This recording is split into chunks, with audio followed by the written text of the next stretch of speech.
And welcome back into the Sports Source. These New Year's Day history facts. Here you go. Tennessee 13-13 all-time on New Year's Day. This is interesting. It's one of the things, if there was a shortcoming with General Neyland, it was this. He wasn't great in the bowl games. They were 2-9 on New Year's Day pre-1971.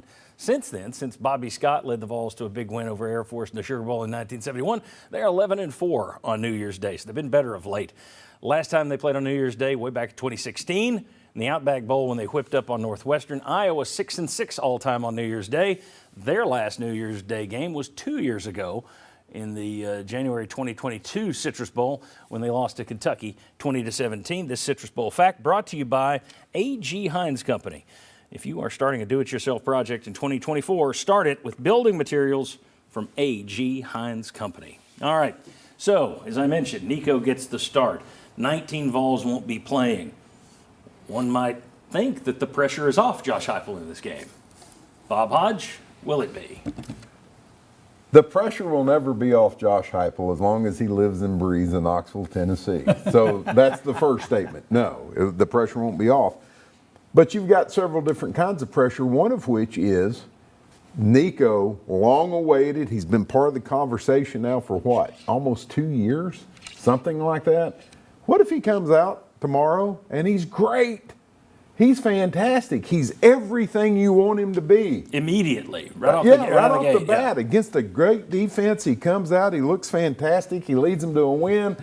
And Josh Heupel's criticized for being an idiot and not playing him the entire season because Nico would have made the entire difference. So no, there's no pressure off of Heupel. Nico looks great. Yeah, you should have played him. Nico looks bad.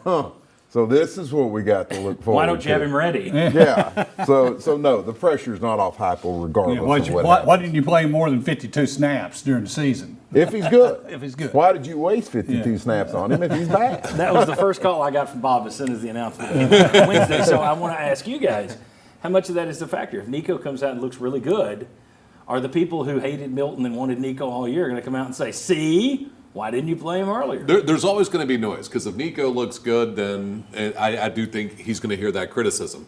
If he loses to Iowa or they don't play well, Butch Jones can beat Iowa. How in the world is that? You know what I mean? Like, that's what it's going to become because we're all nuts, right? So I think that there's always going to be pressure, but it's not real pressure. It's just noise on social media that if he can properly compartmentalize, I don't think he's going to have to deal with a ton. But you know, there's no social media referendum noise here. It nowadays has an impact in the real world. Well, recruiting and things like that. You know, I remember people over there on the steps of the athletic department with bullhorns over social media pressure. Yeah, social media pressure matters. Josh, do you think he's going to get a little of that if Nico comes out and wins, or will people just be basking in the glow of the victory? Sure. I mean, on our show this week, we already had some. Well, if he plays well, I'm going to ask why we didn't see him, which has an easy fix. If Nico comes out on fire, you make a couple of calls that are not going to go Nico's way, so it averages out. So it has some good, some has some bad, some freshman mistakes, force him into those.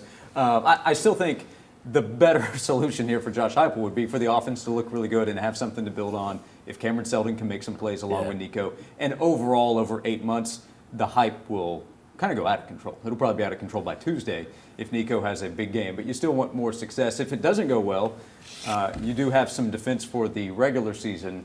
And then you can blame it on the offensive line if it doesn't go well for Nico. I was looking at the message boards earlier this week. I told you this. I saw there was like a thread of people talking about how opposing fans are already scared of Nico. They're playing him down right now because they're scared. They're trembling. They're shaking. They're so scared of him. So, yes, if he comes out and looks good, oh, boy, what an offseason it will be. Let's make this a short segment. This will give us more time moving forward. So that's what we're going to do. When we come back, Tennessee's offense versus Iowa's defense. Can the Vols move it on the Hawkeyes? Come on back.